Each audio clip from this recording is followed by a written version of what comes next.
thoughts away.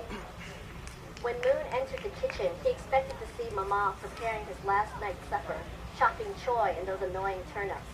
Instead, she sat at the table where Yin Yang had eaten and spat out his turnips. Mama was hunched over a small page, a page that appeared to be from his coaching book. She gazed into it as if she could read each character with ease. With the tip of her finger, she followed each stroke, one at a time, up and down and across. She traced Baba's calligraphy like she was writing the note herself, like she was right there with him, making all their plans and dreams a reality, together again. Still humming, she took her time with each stroke, an unknown conversation filling the last night at home air. Her face looked pretty in a baby sister kind of way. He longed to watch her like this for just one more night. Then her humming stopped. "Come here," she said, her prettiness fading. Without hesitation, he sat next to her. "You must not disappoint our family," Mama said. "Stay out of trouble, promise me." At first, Moon couldn't speak. The promise had swallowed the air around him. Mama's face pleaded for his answer, but her dark eyes focused on his. "I promise, Mama," Moon said, trying to keep his voice steady. "Your coaching book stays here," she said, taking the book out of his hands. The book slipped out through his fingers, leaving his palms cold and empty. This was news to him, not having his book, and a new crop of worries started forming. "No need for books," she said, her eyes still focused on his. "You are ready, except..." "Except?" "Except," she continued, "keep one page, just in case." On this page, Moon recognized the section listing Uncle Yin Tao and Auntie Gumlin as his parents. His new family taking shape, his journey to America becoming more real. Baba and Mama's names were nowhere to be found. The rest of the note started to blur.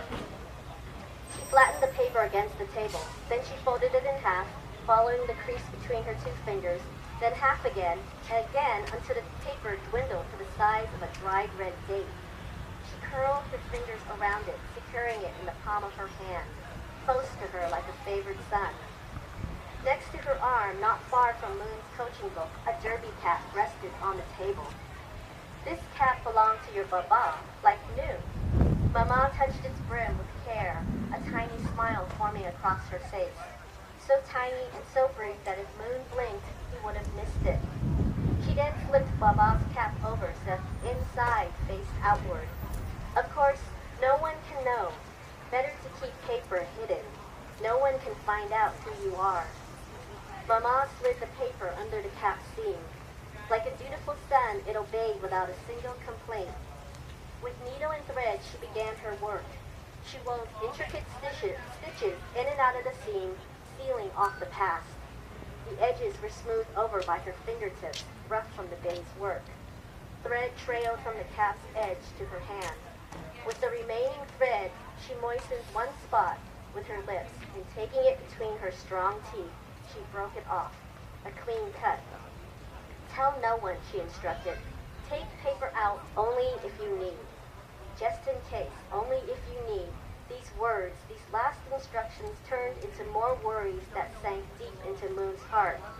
His coaching book sat only inches from him, so close, and yet like Baba, was an ocean away, an unknown journey away.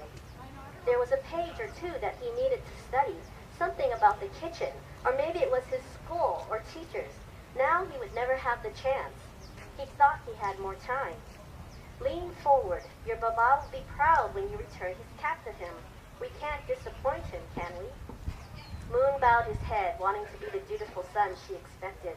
But being dutiful meant many things that Mama had taught him not to do. Hiding, lying, being an uncle's son. None of it made sense. Mama placed the cap on his head.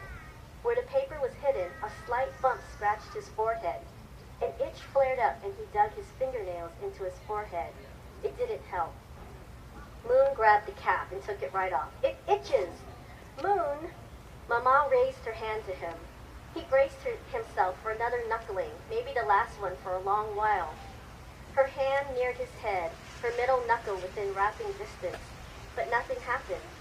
Mama's hand turned around, her fingers uncurling and widening. She touched his face and then held his cheek in her hand. The warmth from her palms spread throughout his face and inched its way to the spot where the paper had irritated his forehead, and the itch disappeared.